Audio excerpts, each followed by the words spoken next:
tere, mu armas kuulaja. Täna mõtisklen ma edust.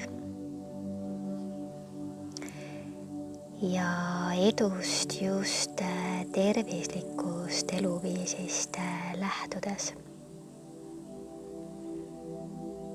Kuidas olla edukas tervislikus eluviisis ja näiteks kodus treenimises? Mis peab olema olemas, et sina tunneksid endaga rahulolu ja eduelamust?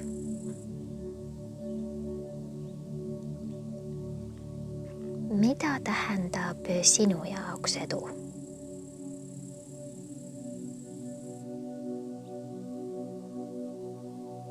Missugused pildid su silme ette tõusid? Edu võib olla igas valdkonnas. Aga vaatame täna seda just sinu seisukohast, sinu enda, sinu keha, sinu vaimu seisukohast. Mida siis tähendab sinu jaoks edu tervise seisukohast? Kas tahad olla paremas vormis või tahad olla painduvam, tugevam, saledam? Kas sa soovid head enesetunnet? Kas soovid suuta teha aiatöid, olla valuvaba ja piiranguteta liikuda? Mis see parem vorm sinu jaoks on?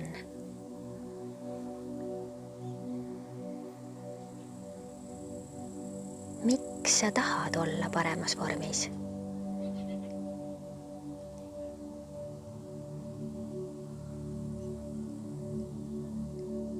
Pane see lausa kirja. Mida tähendab sinu jaoks olla paremas vormis? Ja mida see just sinu jaoks tähendab? Miks sa seda tahad? Ja mis siis muutub sinu jaoks, kui sa selle saavutad?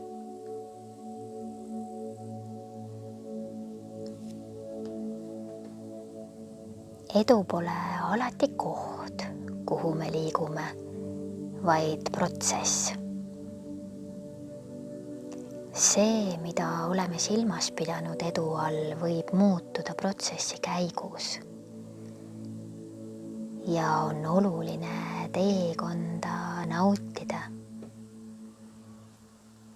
Mida ma selle all silmas pean? Võivad olla valud, pinged kehas. Ja esialgne soov saada valuvabaks ehk see parem vorm tähendab valuvabaks saamist. Võib selle teekonna jooksul muutuda, kui oled saanudki valuvabaks.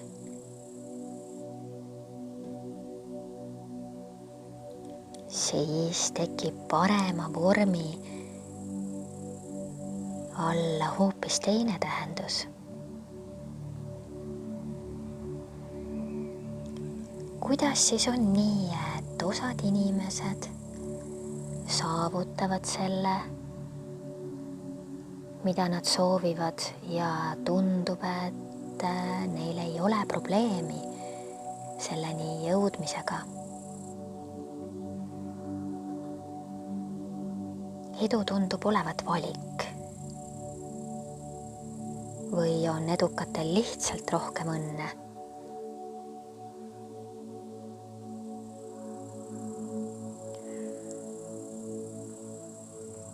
edu on otsus. Kui sinu jaoks ei ole edu ainult valik, vaid sul on kindlustunne, et sa õnnestud, et sa ei anna alla, siis sa õnnestudki. Võid endalt küsida, kui sa õnnestud, ehk päriselt saavutad selle, mida sa soovid, ehk siis parema vormi. Ja kui sa tead seda, et sa õnnestud 100%, kas sa teeksid praegusest tegevusest midagi teisiti? Ehk kui sa päriselt tead, et see parem vorm, mida sa soovid, see õnnestub igal juhul 100%, siis mida sa oleksid valmis selleks tegema?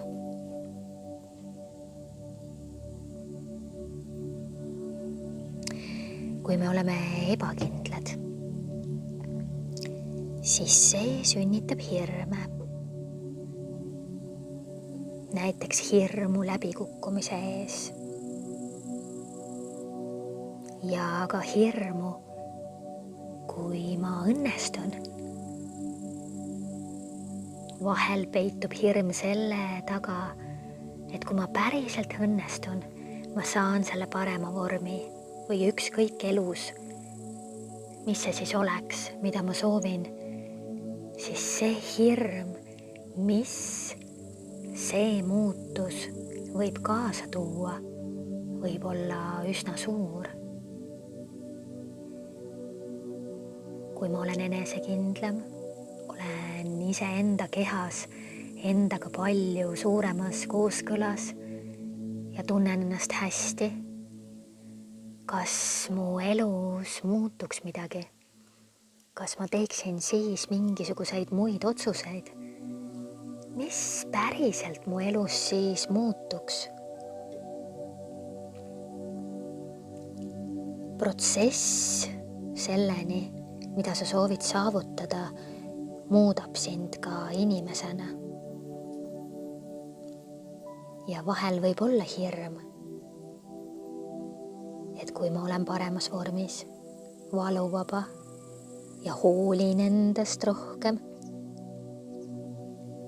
ja mu enesekindlus tõuseb, siis kuidas see mu elu mõjutab. Nendest hirmudest lähtuvalt võime hakata end saboteerima. Ma ei oska. Ma ei saa. Ma kindlasti ebaõnnestun. Olengi juba liiga vana, mis ma siin ikka? Mul ei ole ju üldse aega. Ja kui ma 5 korda nädalas trenni teha ei saa, siis ma üldse ei hakka proovimagi. Ehk on ka sulle tuttavad niisugused sisekõnelused.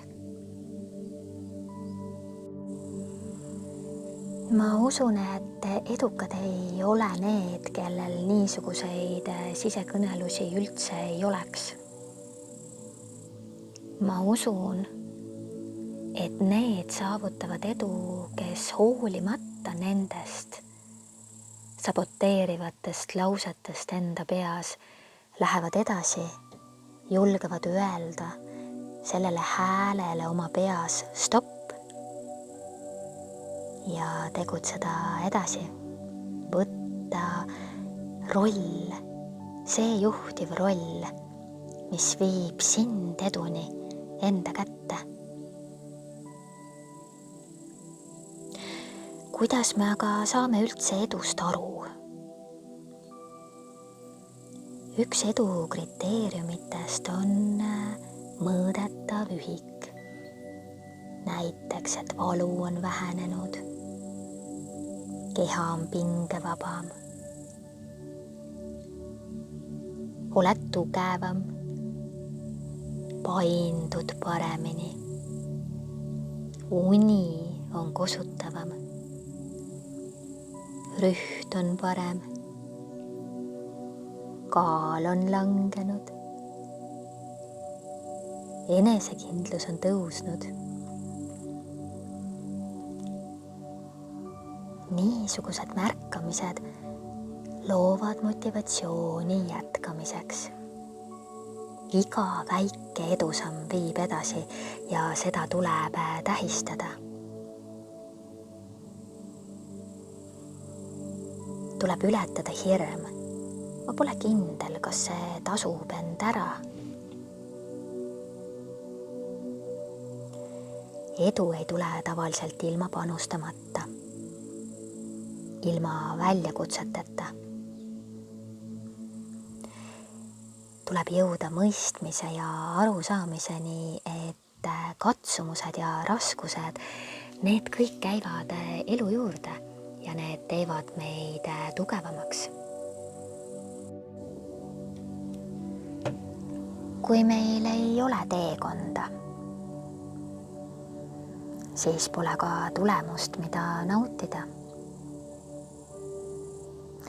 Ja ilma enda poolt panustamata, kogemusi mitte saades, ei oska me ka vääriliselt hinnata tulemust ja pole end tundma õppinud teekonna käigus. Kindlasti oled kuulnud juhtumeid, kus keegi võidab suure summa raha loteriiga. Kuid kuna ta pole ise päriselt seda teekonda läbi käinud, et seda raha teenida, ei ole ebaõnnestunud, ei ole edasi pürginud, ei ole inimesena arenenud sinna, kus ta siis suudaks väärtustada seda tulemust ehk seda summat, siis pudeneb üsna kiiresti see summa sõrmede vahelt ja ei osata teha tarku valikuid.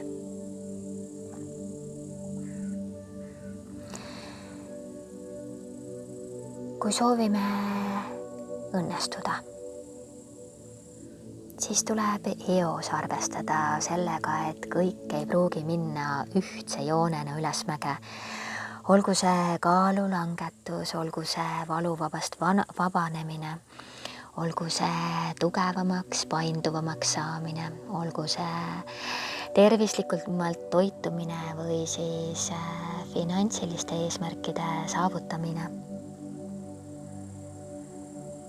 Proovikivid on need, mis õpetavad meile väga palju enda kohta ja me saame kõiki neid teadmisi kasutada selleks, et me õnnestuksime.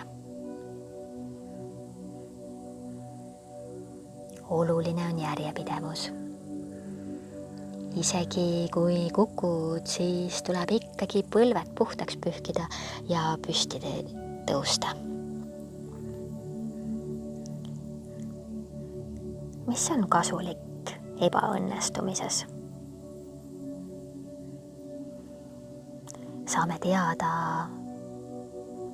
mida ma õppisin sellest. Kuidas saan teha nüüd midagi teisiti? Mida vältida? Kuidas see ebaõnnestumine mind aitab?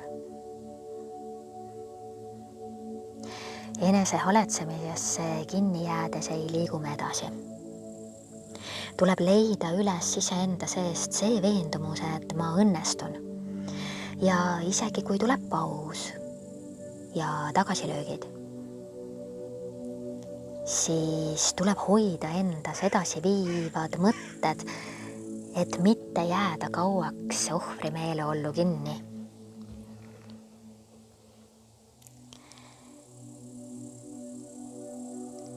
Edu alustaladeks on fookuse seadmine, pühendumine. Mul pole aega. See pole lihtsalt aktsepteeritav. Tuleb paika panna oma prioriteedid ja matt iga päev lahti rullida. teha seda juba seetõttu, et siis tekib meil ajus äratundmine. Ja päev-päevalt läheb lihtsamaks harjutuste tegemine ja see saab sulle omaseks.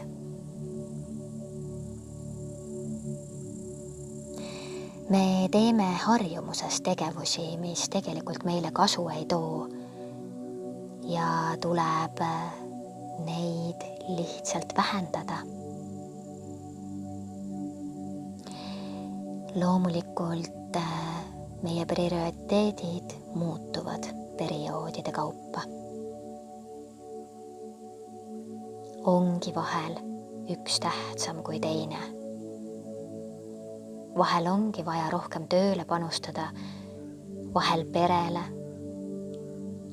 vahel vabale ajale, vahel puhkusele ja vahel loomulikult treeningule. Kas tead, et enesesabotaaž on samuti harjumus, mida me saame tasapisi vähendada?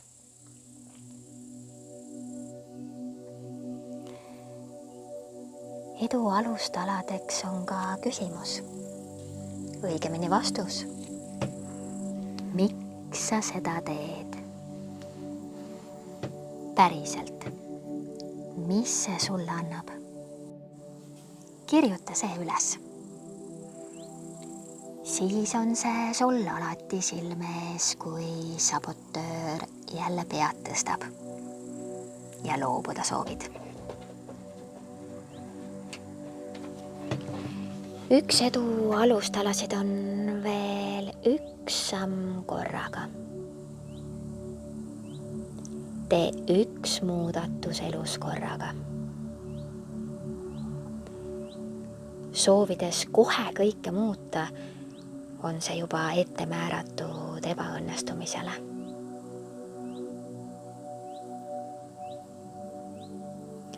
Mida rohkem uut tegevust kordad, seda rohkem see sulle omaseks saab. Pane paika fookus, mida sa soovid. Pühendu sellele.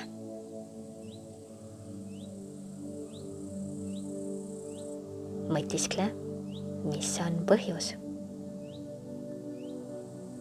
Pane paika strateegia. Tee endale mati lahti rullimine ja treeningud lihtsaks. Hoia matt käe ulatuses ja sellises kohas, kuhu sa saad kergesti ligi ja selle maha rullida. Ja üks samm korraga. Sa saad hakkama. Sa õnnestud. Ma usun sinusse. Ma soovin sulle toredat päeva. Ja kui mõtisklustest pea juba segadusse aetud on, siis tee üks liikumispaus. Jookse, kõnni või tee üks trenn koos minuga.